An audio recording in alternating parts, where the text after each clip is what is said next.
मत्तई याचा 5वा अध्याय आणि त्याचं 9वं वचन कोणीतरी वाचावं. मत्तई 5 आणि 9.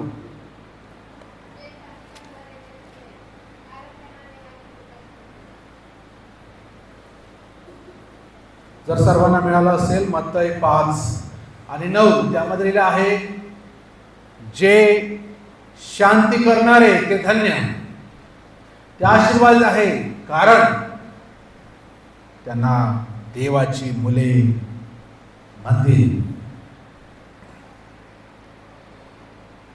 माणूस किंवा मानव आणि देव यांच्यामध्ये मध्यस्थी करून समेट घडून आणावा. मनुष्य आणि देव यांच्यामध्ये जे नातेसंबंध त्या एदेन बागेमध्ये तुटले पापामुळे, आणि पापामुळे देवाचा क्रोध, कोप, त्याची भयावहता मनुष्यावरची होती, जी शांत करण्यासाठी पशु पक्षी देवाला आमच्या पापाच्या बदल्यात देवाचा राग शांत करण्यासाठी त्याला अर्पण्यात येत होते. आणि एकदाच आमचा प्रभू येशू ख्रिस्त, ज्याने आपलं रक्त त्या वधस्तंभावर वाहून देवाला अर्पण करून त्याचं पवित्र निष्कलंक रक्त स्वर्गात ते घेऊन देवापुढे ठेवून देवाचा राग आमच्यावरील त्याने शमविला, थांबविला, आमच्यामध्ये शांती घडून आणली.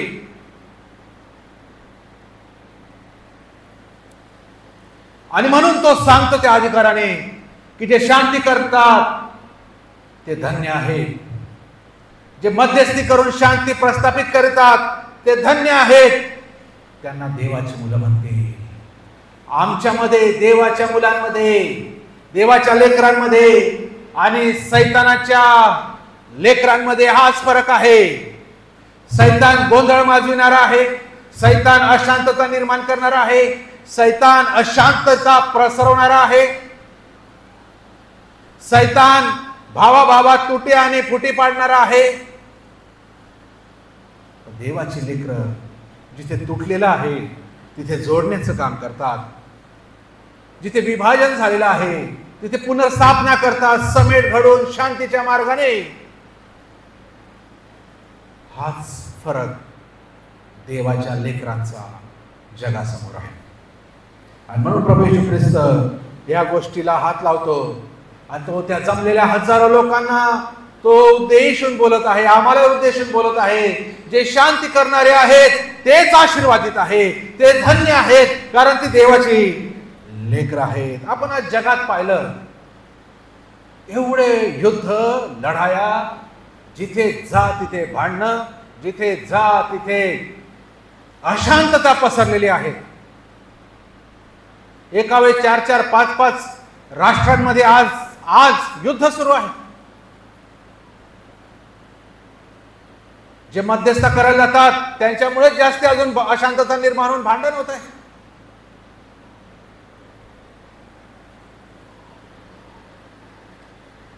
अशा परिस्थितीमध्ये आज जग शांती शोधत आहे आणि ते शांतीसाठी विविध मार्ग ते अवलंबन करत आहे.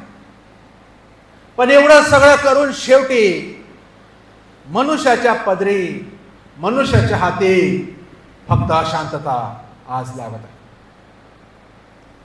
आणि म्हणून शलोमोन म्हणतो, उपदेशकाचं पुस्तक याचा 2रा अध्याय आणि त्याच्या 22 आणि 23 वचनामध्ये शलोमोन म्हणतो, उपदेशक 2, 22 आणि 23 मध्ये तो म्हणतो, मनुष्य जे काही परिश्रम करतो व आपला जीव उलथा पालथा करून या भूतलावर खटाटोप करीतो त्याचा त्याला काय लाभ.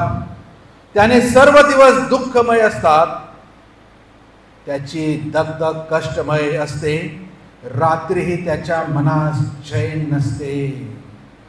खऱ्या शांतीपासून मनुष्य किती दूर आहे. रात्री देखील त्याला चैन नाही, त्याला शांती नाही. देवाचं वचन सांगतं रोमकराच्या पत्रामध्ये, शांतीचा मार्ग त्यास ठाऊक नाही, त्यांच्या वाट्यात न्याय नाही, ते आपल्यासाठी वाकडे मार्ग करतात. त्या मार्गाने चालणाऱ्या कोणासही शांती ठाऊक नाही. रोम 3:17 मध्ये लिहिलं आहे, शांतीचा मार्ग त्यांनी समजून घेतला नाही. खरी शांती मनुष्य स्वबळाने कधीच मिळू शकत नाही. आणि म्हणून आम्हाला समजावं लागेल की शांती म्हणजे काय. प्रभू येशू ख्रिस्त या ठिकाणी ज्या शांतीविषयी सांगत आहे, ज्या शांतीविषयी बोलत आहे, ती शांती आहे तरी काय. काय आहे नेमकी शांती. मराठी भाषेमध्ये त्याला काही शब्द आहे, अधिक चांगल्या रीतीने आम्हाला ते समजावे म्हणून शांती प्रभू येशू ख्रिस्त ते सांगताना याचा अर्थ आहे सलोखा, समेट, स्वास्थ्य, असे अनेक पर्यायी शब्द याच्यासाठी वापरलेले. पवित्र शास्त्र याच्या पलीकडेही जाऊन देवाची शांती याविषयी प्रभू येशू ख्रिस्त सांगत असताना हा फक्त जगातील शांतते संदर्भात प्रभू येशू ख्रिस्त बोलत नाही.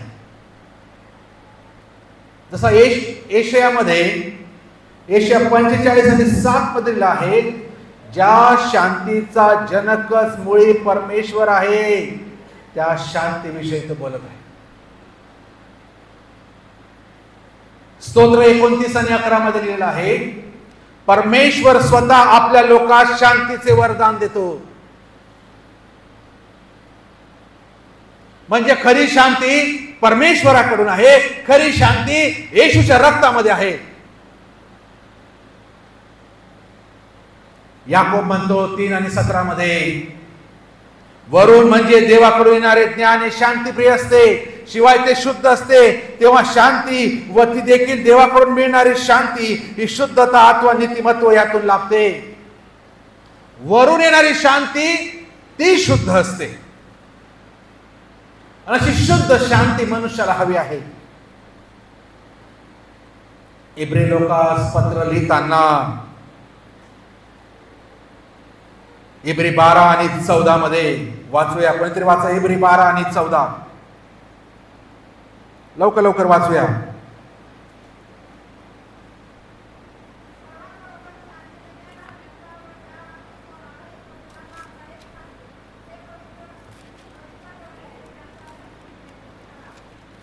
इब्री लोकास पत्र 12वा अध्याय आणि त्याच्या 14व्या वचनात लिहिलं आहे,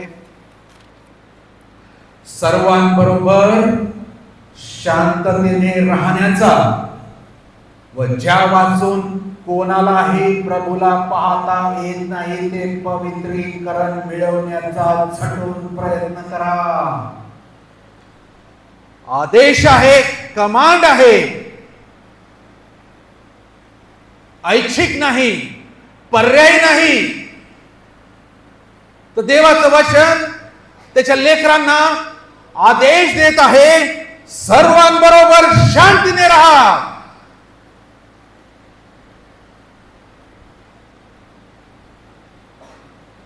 ज्या वाचून कोणालाही प्रभूला पाहता येत नाही ते पवित्रीकरण मिळवण्याचा झटून प्रयत्न करा.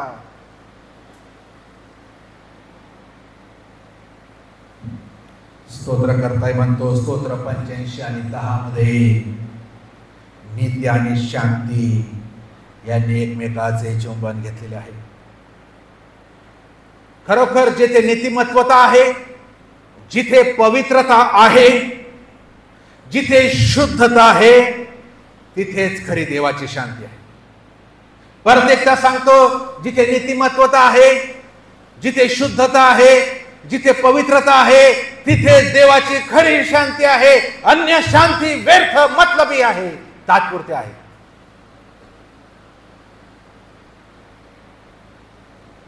पवित्र शास्त्रामध्ये देवाच्या लोकांना जेव्हा आम्ही एकमेकांना भेटतो, एकमेकांना जेव्हा आम्ही अभिवादन करतो, तेव्हा आम्हाला आदेश दिलेला आहे, जेव्हा तुम्ही एकमेकांना भेटतात तेव्हा तुम्ही काय करा? सलाम करा, शालोम म्हणा.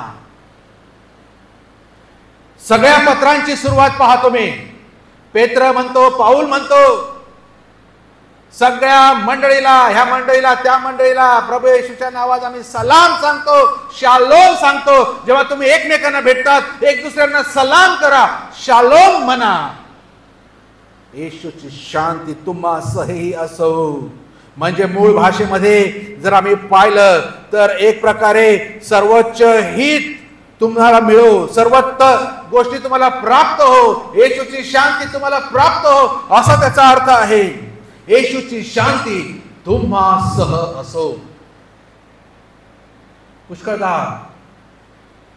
आम्ही एकमेकांना भेटतो खरं, पण सलाम असं म्हणत नाही, आणि म्हटलंच तर इतक्या दबक्या आवाजात असतो, त्याच्यामध्ये कॉन्फिडन्स नसतो. काही एवढंसा एक पेर सलाम करतात, एवढा सलाम.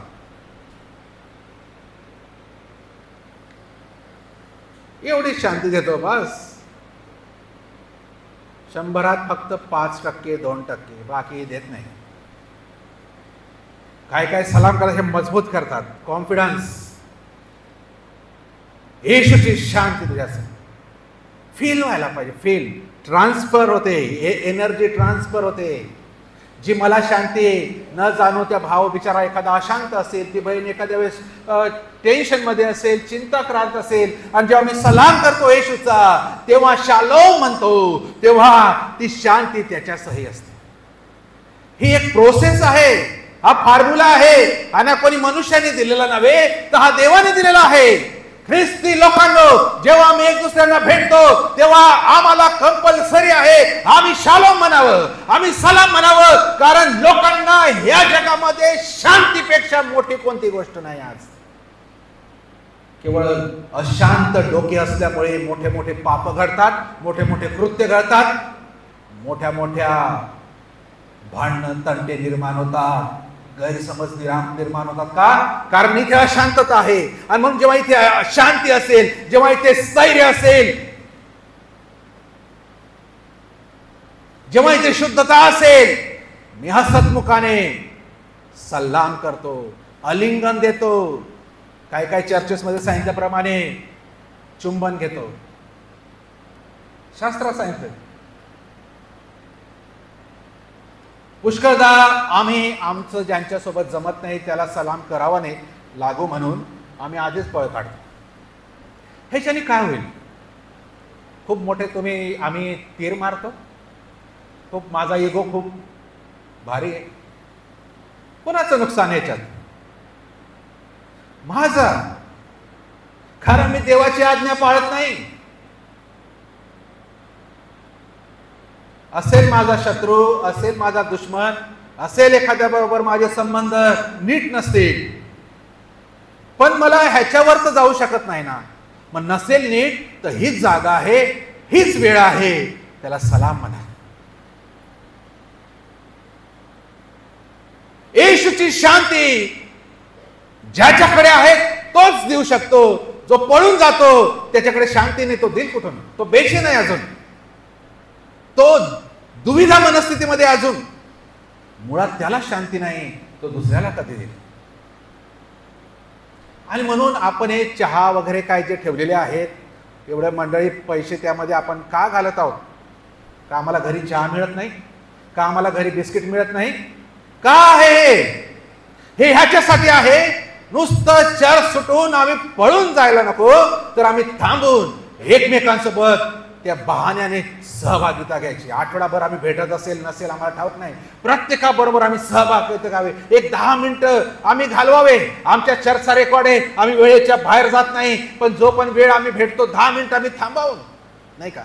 एक दुसऱ्याला अभिवादन करावं, एक दुसऱ्याचे सुखदुःख विचारावे, एक दुसऱ्यासाठी प्रार्थना करावी, एक दुसऱ्याबरोबर आमचे विचार शेअर करावे. ह्याला म्हणतात मंडळी, ह्याला म्हणतात चर्च. नुसतं यायचं, 10:30, 11 कधी वाजतात, पाहायचं आणि थेट घरी धाव टाकायची. बरं, घरी जाऊन काय करणार? आठवडाभर घरी आहे ना, निदान सलाम करा, लोकांना भेटा, आमचं प्रेम वाढतं. एक जेव्हा आम्ही बोलतो तेव्हा आमचे गैरसमज दूर होतात, आमचं प्रेम वाढतं, आमचे संबंध मजबूत होतात, आणि सैतान विशेष करून पळ काढतो. हे फक्त बोलण्याने, एक दुसऱ्याशी रिलेट होण्याने, एक दुसऱ्याशी संबंध प्रस्थापित करण्याने, एक दुसऱ्याबरोबर शालोम सलाम म्हणण्याने. पहिल्या ख्रिस्ती मंडळीमध्ये आम्ही पाहतो प्रेषितांच्या कृत्यामध्ये त्यांचं सर्व काही सामायिक होतं. सर्व ते एकत्र बसून जेवत होते, भाकर मोडण्यात होते, तत्पर होते, भाकर मोडण्यात तत्पर होते. असे पळून नव्हते जात. काय घाई आहे आम्हाला पळून जायची? अरे थांबूया, एक दुसऱ्याला भेटूया, न जाणो पुढच्या आठवड्यात आम्ही राहू किंवा ते राहतील, कोणाला काय माहिती, कोणाची गॅरंटी. हाच वेळ जेवढे इथे बसलेले आहे याचा अर्थ आमचे मन स्वच्छ झालेले आहे. वचनाच्या जलस्नानाने आता आमचा सगळा मळ निघून गेलेला आहे. आता आम्ही बाहेर जाऊन एक दुसऱ्यांना आलिंगन देत आहोत. अश्रू व्हायला पाहिजे आमच्या भावाला बघून, आमच्या बहिणीला बघून. समोरच्याचं काय जाणार नाही, माझा हिशोब तिथे जाईल, लिहिला जाईल. माझं खर्च समोरच्याला नसल करायचं, पण मला समजतं मला करावं लागेल, मला पहिलं पाऊल टाकावं लागेल. ह्याच्यामध्ये कोणाचा इगो नाही, कोणाचा अहंकार नाही. देवाला नम्र लोक हवे, म्हणून ती सहभागिता ठेवलेली आहे. नसल चहा आवडत, नसल बिस्किट आवडत, नका खाऊ, नका पिऊ, पण सहभागिता महत्वाची आहे, उद्देश महत्वाचा आहे. त्याच्या मागचं कारण, आम्हाला घरी पळून जायचं नाही लगेच, आम्हाला एक दुसऱ्याला सलाम करायचा आहे. ख्रिस्ताचा सलाम, त्यामध्ये शांती आहे. पुष्कळदा लोक भेटल्यावर प्रेज द लॉर्ड म्हणतात. आपण बी म्हणत असाल. माझी सक्त तक्रार अशा लोकांविरुद्ध आहे. विशेष करून जेव्हा आम्ही भेटतो, प्रेज द लॉर्ड म्हणणं म्हणजे आम्ही खूप धार्मिक असं दाखवतो. कोणी शिकवलं, कुठे लिहिलं? मी तर जेवढं वाचलं मला कळतं, जेव्हा तुम्ही एक दुसऱ्यांना भेटाल तेव्हा तुम्ही शालोम म्हणा, तेव्हा तुम्ही सलाम म्हणा. आणि जेव्हा प्रेज द लॉर्ड म्हणजे देवाची स्तुती करायची वेळ येते तेव्हा स्तुती करत नाही, आणि उगीच भेटल्यावर प्रेज द लॉर्ड करतात. अरे जे लिहिलं आहे तेच करायचं आहे, जे लिहिलं नाही ते माझं डोकं चालून करा. आज लोकांना शांतीची गरज आहे. जरी इथे बसलेले चेहरे हसत असतील, स्माईल असेल चेहऱ्यावर, पण प्रत्येकाला त्यांच्या आतमध्ये चाललेला गोंधळ प्रत्येकाला माहिती आहे. प्रत्येक हसणारा चेहरा हा खरंच आनंदित आहे आम्हाला माहिती नाही. त्याच्या मागे काय दुःख आहे, त्याच्या मागे काय टेन्शन आहे, त्याच्या मागे काय समस्या आहे, हे त्याला आणि त्याच्या देवाला माहिती आहे. आणि म्हणून आमचं कर्तव्य आहे, आम्ही आमची शांती ट्रान्सफर करावी. देवाची शांती, येशूची शांती आमच्या द्वारे ट्रान्सफर करावी, आम्हाला दिलेला आदेश आहे. आणि म्हणून शांती करणारे धन्य आहे. शांती ह्याच मार्गाने होईल, अजून कोणती होईल? कुठे भांडणं तोडणे सोडायला आम्हाला बोलवणार आहे, मध्यस्थी करायला बोलवणार आहे आम्हाला? एखाद दोघांना बोलवल, सगळ्यांना बोलवणार नाही, एवढी संधी मिळणार नाही. मग निदान ही जी संधी आहे शालोम म्हणायची, आम्ही का चुकवावी? का आम्ही फक्त पाळकाला सलाम करून निघून जातो? ते बी पाळक उभा राहतो म्हणून करतात नाही, ते पण नाही करणार, सरळ घरी नाईलाज आणि तिथे उभे म्हणून करतात पुष्कळ. प्रत्येक व्यक्तीला प्रत्येकाने सलाम करणं अत्यंत महत्वाचं आहे. लागले 10 मिनिटं तरी चालेल, काय भुके मरणार नाही कोणी. 10 मिनिटं स्वयंपाक अर्धा तास लेट झाला तर.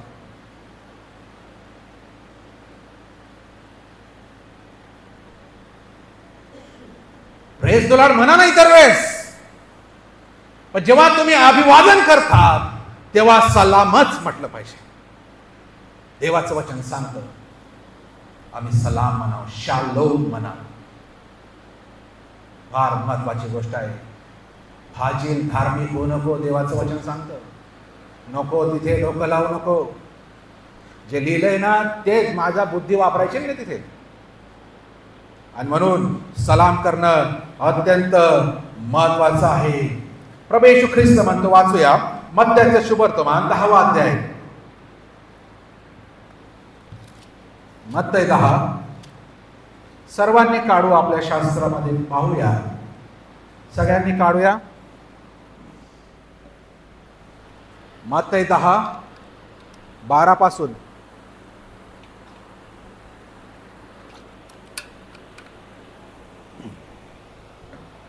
प्रभू येशू ख्रिस्ताने आपल्या शिष्यांना कामगिरीवर पाठवताना ज्या गोष्टी सांगितल्या फार महत्वाच्या आहे. आम्ही त्याचे शिष्य आहोत. तो म्हणतो, आणि घरात जाताना तुम्हाला शांती असो असे म्हणा. परत वाचतो, घरात जाताना तुम्हाला शांती असो असे म्हणा. जे घर योग्य असेल, ते घर योग्य असेल तर तुमची शांती त्यास प्राप्त हो. ते योग्य नसेल तर तुमची शांती तुम्हाकडे परत येऊ. जो कोणी तुमचे स्वागत करणार नाही व तुमची वचने ऐकणार नाही, त्यांच्या घरातून किंवा नगरातून निघताना आपल्या पायाची धूळ झटकून टाका. मी तुम्हाला खचित सांगतो, न्यायाच्या दिवशी त्या नगरापेक्षा सदोम आणि गमोरा या प्रदेशाला सोपे जाईल. कुख्यात असलेले दोन शहर सदोम आणि गमोरा इतके घाणेरडे दलित त्यांचे पातक, किती ओरड देवापर्यंत गेलेली. देवाला त्यांना अग्नीने भस्म करावं लागलं. देव येशू म्हणतो त्यांना सोपं जाईल, पण जे तुमची शांती स्वीकारणार नाहीत त्यांना कठीण जाईल. आता आपण या ठिकाणी जर शांतीचा विषय आहे तर आपण ह्या ठिकाणी असं घेऊया, शांती म्हणजे सलाम. प्रत्येक घरात जाताना, प्रत्येकाला भेटताना तुम्ही सलाम करा आणि तुम्हाला शांती असे म्हणा, म्हणजे शालोम म्हणा. जे योग्य असतील ते तुमचा सलाम स्वीकारतील आणि त्यांना ती शांती प्राप्त होईल. जे अयोग्य असतील त्यांना ती शांती मिळणार नाही आणि त्यांची अवस्था इतकी भयानक होईल. आणि त्याचा दुसरा अर्थ जो दिलेला आहे भयंकर आहे प्रियांनो, आणि तो असा दिलेला आहे की जर तुमचा सलाम, तुमची शांती त्यांनी स्वीकारली नाही, तिथे पायाची धूळ झटका. शांती आणि पायाची धूळ दोन गोष्टी. आमचा सलाम, आमची शांती एखादा व्यक्ती स्वीकारत नाही, त्याच्याकडे लक्ष देत नाही, आमचा हा शांतीचा प्रस्ताव, आम्ही सलाम करतो म्हणजे आम्ही शांतीचा प्रस्ताव देत आहे, त्या हा प्रस्ताव आमचा नव्हे तर त्या देवाने दिलेली देणगी आहे, ती आम्ही तुम्हाला देत आहे. जी देणगी त्याने मला दिलेली आहे ती मी तुम्हाला देत आहे. एवढा मोठा अर्थ आहे त्याच्या मागचा.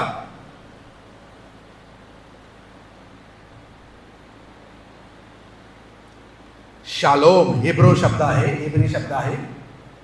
त्याचा अर्थ आहे संपूर्णता, आशीर्वाद, देवाची उपस्थिती आणि आत्मिक समाधान.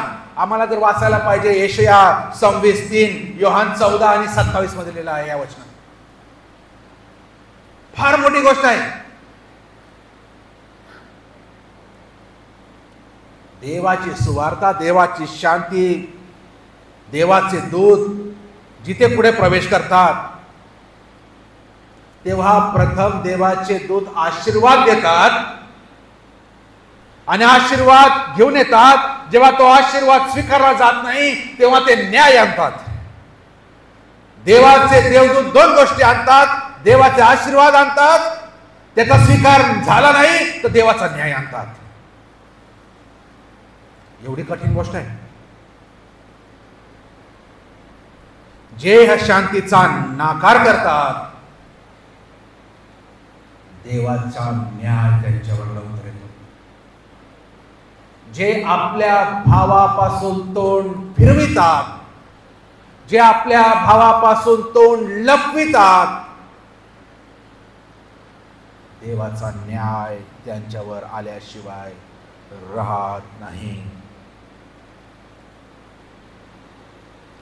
देव जो नाकारतो, देव त्यांच्यावर त्याची बळजबरी शांती लादत नाही, जबरदस्ती करत नाही.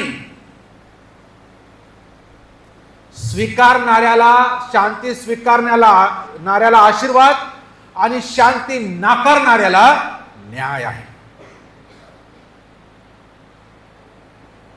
धूळ झटकणे, येशूने का सांगितलं धूळ झटका?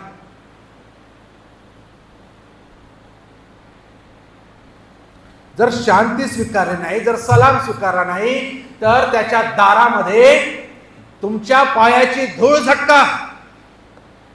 धूळ म्हणजे काय? धूळ म्हणजे तुच्छता, तात्पुरतेपणा, नाश. आणि म्हणून उत्पत्ती 3 आणि 19 मध्ये लिहिलं आहे, तू धुळीतून घेतलास, धुळीतच परत जाशील.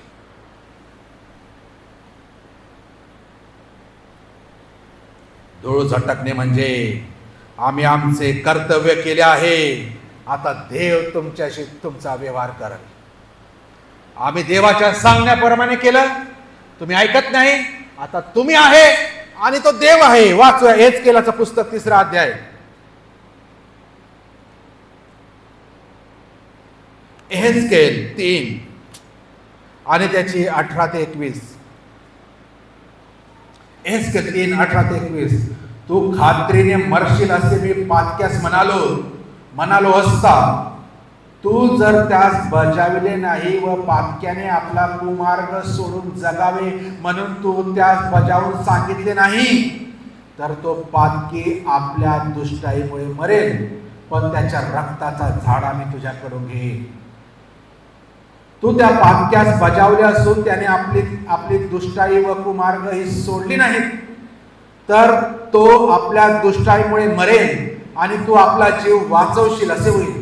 तसे धार्मिक आपली धार्मिकता सोडून अधर्म करू लागला व मी त्याच्या पुढे अडथळा ठेवला तर तो मरेल.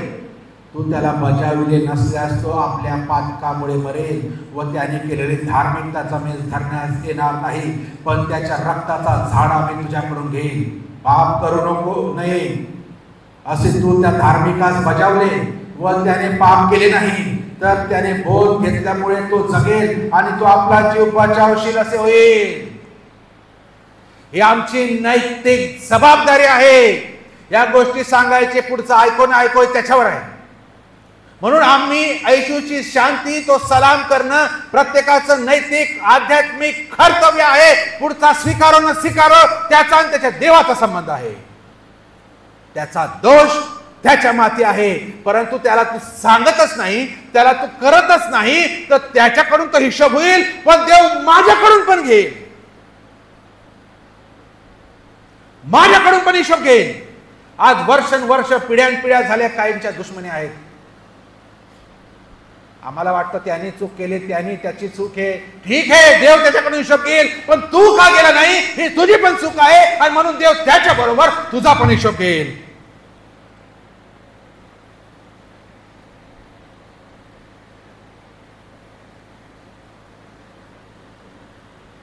जर जगाने सलाम स्वीकारला नाही, शांती स्वीकारली तर त्याला शांती, आशीर्वाद आणि जीवन मिळतं.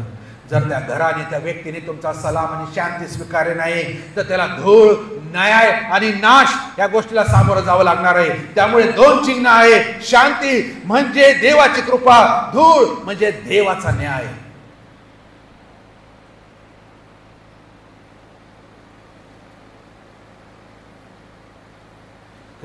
ज्या ख्रिस्ती घरात शांती नाही प्रियानो, त्यांना विचार करण्याची फार गरज आहे.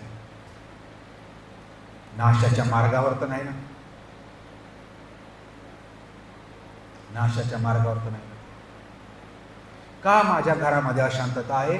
का माझ्या जीवनात अशांतता आहे? माझ्या कुटुंबात का अशांतता आहे? माझ्या गल्लीमध्ये का अशांतता आहे? स्टडी करायला हवी. कोणतरी अशांत आहे, कोणतरी बेचैन आहे, कोणतरी चिडलेला आहे, कोणतरी रागावलेला आहे. का?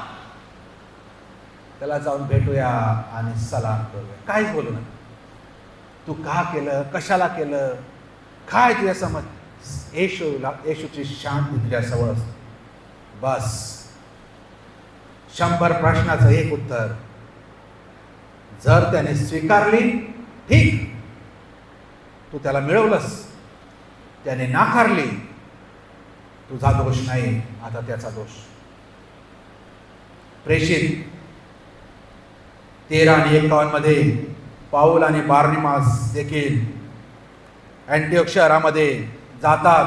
ज्या शहराने त्यांची सुवार्ता, त्यांची शांती नाकारल्यामुळे शहरात जातात, त्यांनी तिथे धूळ झटकतात. प्रेषित 13:51 मध्ये आपण वाचायला मिळतं, धूळ झटकतात.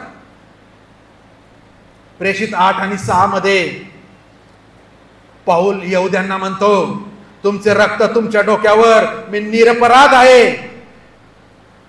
मी सांगितलं, आता तुम्ही जबाबदार.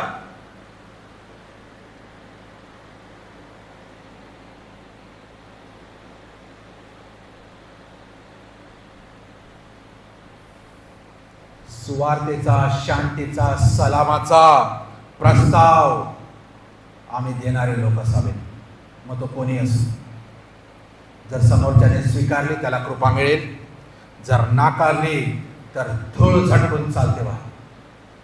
आणि मग देवाचा न्याय तिथे त्यांची वाट पाहत असलेला आम्हाला दिसेल. पौल, पेत्र, याकोब सर्वजण जेव्हा मंडळीला पत्र लिहितात तेव्हा ते सलाम सांगत आहे. तुमचे कुशल हो, कल्याण हो, तुमचे हित हो, तुम्हाला समाधान, स्वास्थ्य, शांती या शुभेच्छा देतात. नवीन करारामध्ये आणि जुन्या करारामध्ये जर आम्ही पाहिलं तर देवाचे दास म्हणतात, देवाचा तुझवर प्रसाद हो, तुझे क्षेम हो, सर परमेश्वर तुझे अभिष्ट करो, तुझे कुशल असो, तुझे कल्याण असो. सगळे शास्त्र भाग वाचायला वेळ नाही. उत्पत्ती 43, 29, शास्त्र 19, 20, रूत 2, 4, पहिले शमूएल 15, 13, 25, 6, मत्तई 28, 9. जेव्हा जेव्हा आम्ही आमच्या भावाचं हित चिंतितो, बघतो, तेव्हा शास्त्रानुसार आम्हाला सलाम करावा लागेल.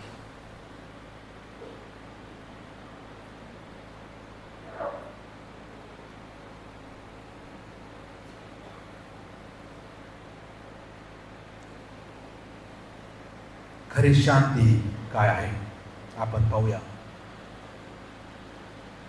खरी शांती कोण देतं, कुठून आहे? तर खरी शांती आमचा प्रभू येशू ख्रिस्त आहे. जेव्हा त्याला धरायला आले तेव्हा त्याच्या शिष्याने एकाचा कान कापला, तो उचलून त्याने पुरोवत लावला. आणि येशू ख्रिस्त म्हणतो मत्तई 26, 51 आणि 52 मध्ये तो म्हणतो, तलवार धरणारे सर्व तलवारीने नाश पावतील. तिथे तो शांती प्रस्थापित करतो. त्याचे दुश्मन त्याला धरू पाहणारे, त्याला धरायला आलेले, काय वाटतं आम्हाला तो घरी गेल्यावर त्यांनी काय विचार केला असेल ज्याचा कान परत लागला? जो आनंद त्याचा कान तुटल्यानंतर वाटला असता शिष्यांना की आम्ही काहीतरी खूप मोठे तीर मारले, तो आनंद तात्पुरता थोड्या वेळासाठीच्या बदल्यात जो कान शांतीने प्रभू येशू ख्रिस्ताने त्याला परत चिटकवला आणि तो घरी गेल्यावर जो आनंद त्याला झाला असेल, मरोस तोपर्यंत त्याच्या लेकरांना त्यांनी साक्ष सांगितली, पिढ्यानपिढ्या साक्ष सांगितली असेल. कोण करल असं काम? आपल्या शत्रूंना माफ करायचं, आपल्या शत्रूपुढे गाल द्यायचं, एका गालावर मारल्यावर दुसरा गाल द्यायचं, आपल्यावर थुकणाऱ्यांना क्षमा करायची. कोण करेल? आमचा येशू ख्रिस्त, कारण तो पूर्ण शांतीने भरलेला आहे. तो पूर्ण शांतीचा राजकुमार आहे, शांतीचा अधिपती आहे. आमची मूर्तिमंत शांती आमचा प्रभू येशू ख्रिस्त आहे. जो शांत आहे तो स्थिर आहे, तो हलत नाही. त्याला किती हलवण्याचा प्रयत्न केला, किती वादळ आले, किती लाटा उफळल्या, किती संकट आले, तो हलत नाही. का? तो शांतीने भरलेला आहे. तो शांतीने भरलेला आहे. आणि अशा मनुष्याला शांती देण्यासाठी प्रभू येशू ख्रिस्त आला. फक्त आरोग्य देण्यासाठी आला